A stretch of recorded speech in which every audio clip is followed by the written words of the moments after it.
quem não dá o dízimo está em maldição? Muitos fazem essa pergunta, entendeu? Com medo, será que se eu não der o dízimo e tal, estou em maldição? Eu vou ler um texto aqui que está em Gálatas, no capítulo 2, versículo 16. Sabendo, contudo, que o homem não é justificado por obras da lei, e sim mediante a fé em Jesus Cristo. Também temos crido em Cristo Jesus para que fôssemos justificados pela fé em Cristo e não por obras da lei, pois por obras da lei ninguém será justificado. Agora, capítulo 3 de Gálatas, versículo a partir do 10. Paulo diz: todos quantos, pois, são das obras da lei, estão debaixo de maldição, porque está escrito: maldito é todo aquele que não permanecer em todas as coisas escritas no livro da lei para praticá-las. É evidente que pela lei ninguém é justificado diante de Deus, porque o justo viverá da fé. O dízimo faz parte da lei de Moisés. Depois leia Deuteronômio capítulo 14, a partir do versículo 22, você vai ver isso lá. E muitos vão dizer que eu estou enganado porque o dízimo não faz parte da lei de Moisés, porque Abraão já dava o dízimo antes da lei de Moisés, em Gênesis capítulo 14. Não.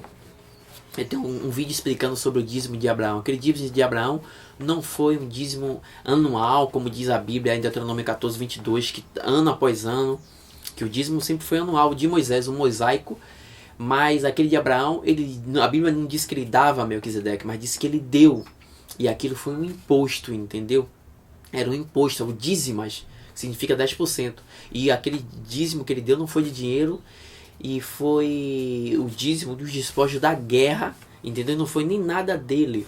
Para poder, quando eles estavam voltando em si, ele cobrou o custo operacional que ele fez para poder resgatar os reis que haviam sido presos, da batalha dos 4 reis contra 5.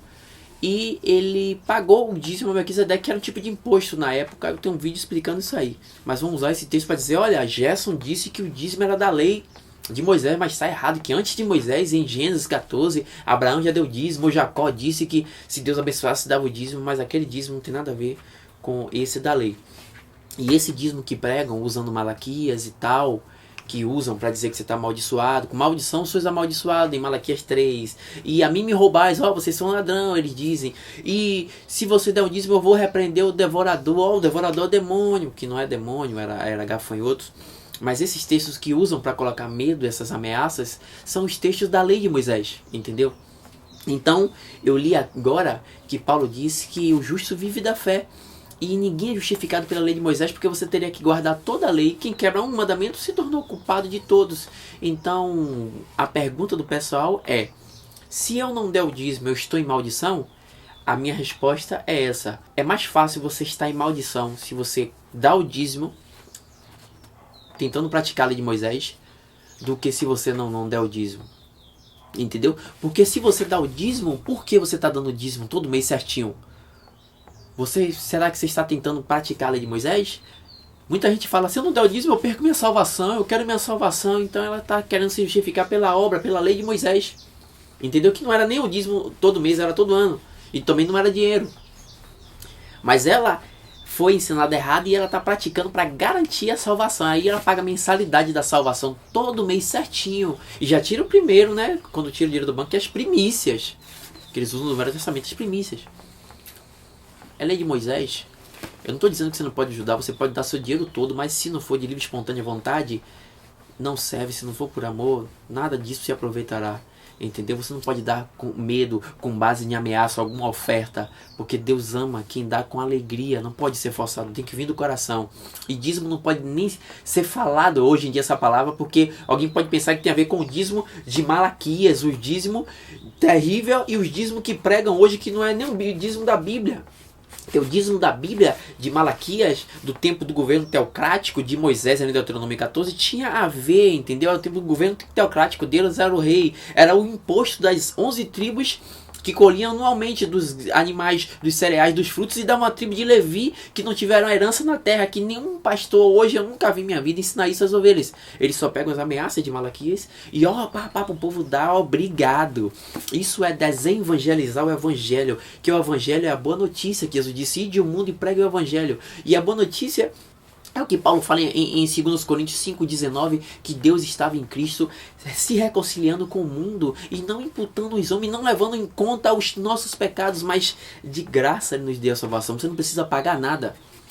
Voluntariamente você pode ajudar, pode dar o que for, mas é de graça. A salvação já está garantida em Cristo. Então, quem tenta dar o dízimo, quem dá o dízimo tentando garantir a salvação todo mês, que pode perder a salvação, você que pergunta se eu deixar de dar o dízimo eu estou em maldição, você pode estar em maldição dando o dízimo, porque você pode estar vivendo debaixo da lei de Moisés e tentando se justificar pela obra, ainda orando igual aquele cara, aquele fariseu que estava em Lucas, que Jesus fala que o cara orava e se gloriava dizendo: Deus, graças te dou porque eu não sou como os demais outros, eu dou o dízimo de tudo quanto tenho, e eu jejum 3 vezes por semana, e eu oro, eu faço e aconteço, e Deus não ouviu ele, entendeu? Ele queria se justificar pelas obras, e a salvação é tão tremenda que ninguém consegue pelas obras alcançá-la. E tinha um outro que dizia: ah, Pai, tem misericórdia de mim, que sou miserável pecador e tal. E Deus olhou, porque Deus olha para aquele, o contrito de coração, o humilde, entendeu? Esses são os verdadeiros adoradores. Então, o dízimo, ele faz parte da lei de Moisés, o que pregam, e o espírito do dízimo que pregam hoje é muito mais, é pior do que, não tem nada a ver com a lei de Moisés, é pior ainda, textos isolados para colocar medo, colocar até demônio atrás de você se você só negar o dízimo um mês. Então isso é diabólico. Você pode dar mais do que o dízimo, mas tudo de voluntariedade, porque alguém está fazendo uma boa obra social. Agora, isso que fazem é uma tremenda manipulação, e a resposta é essa. Você pode estar amaldiçoado se você der o dízimo. A gente não vive hoje pela lei de Moisés, entendeu? A gente vive com base no Evangelho de Jesus Cristo. Paulo, em Gálatas 2, versículo 14, ele não vivia, você mostra ali, debaixo da lei de Moisés. Ele não comparava as coisas com base na lei de Moisés. Ele disse: eu vi que Pedro, ele não agia de acordo com o Evangelho. Entendeu? Nossa base hoje é o Evangelho. Não lei de Moisés, Malaquias, dízimo. Aí Paulo fala: eu repreendi Pedro porque ele não estava de acordo com o Evangelho. Ele estava de acordo com a lei de Moisés, sim, mas com o Evangelho não. Paulo repreendeu. Entendeu? Hoje nossa vida é o Evangelho. Paulo fala: eu estou debaixo da lei de Cristo. Entendeu? Eu não vivo sem lei, mas debaixo da lei de Cristo. A lei que Paulo servia era a lei de Cristo. Entendeu? Em Gálatas 6:2, Paulo fala: levar as cargas uns dos outros e assim cumprirei a lei de Moisés? Não, a lei de Cristo. Paulo fala em Filipenses 1:17, ele fala: as coisas que me aconteceram, contribuíram para o crescimento do Evangelho. Ele não fala contribuiu para o crescimento da lei de Moisés, crescimento do Evangelho, entendeu? Em Filipenses capítulo 1, versículo 27, Paulo fala: vamos batalhar junto pela lei de Moisés? Não, pela fé evangélica, entendeu? Pela fé do Evangelho. Essa é a nossa base, entendeu? O nosso compêndio doutrinário é o Evangelho. Em Hebreus 1:1, o escritor dos Hebreus começa dizendo que, havendo Deus antes, outrora, falado aos pais, muitas vezes, de muitas maneiras, pelos profetas, nos últimos dias, nos falou pelo seu Filho, o qual trouxe o Evangelho. Em João, no capítulo de número 1, versículo 17, João diz: a lei foi dada por intermédio de Moisés. A graça e a verdade vieram por meio de Jesus Cristo. Cada um contribua ao que você propor no seu coração, não por tristeza e nem por necessidade, porque Deus, ele ama quem dá com alegria. 2 Coríntios capítulo 9, versículo 7.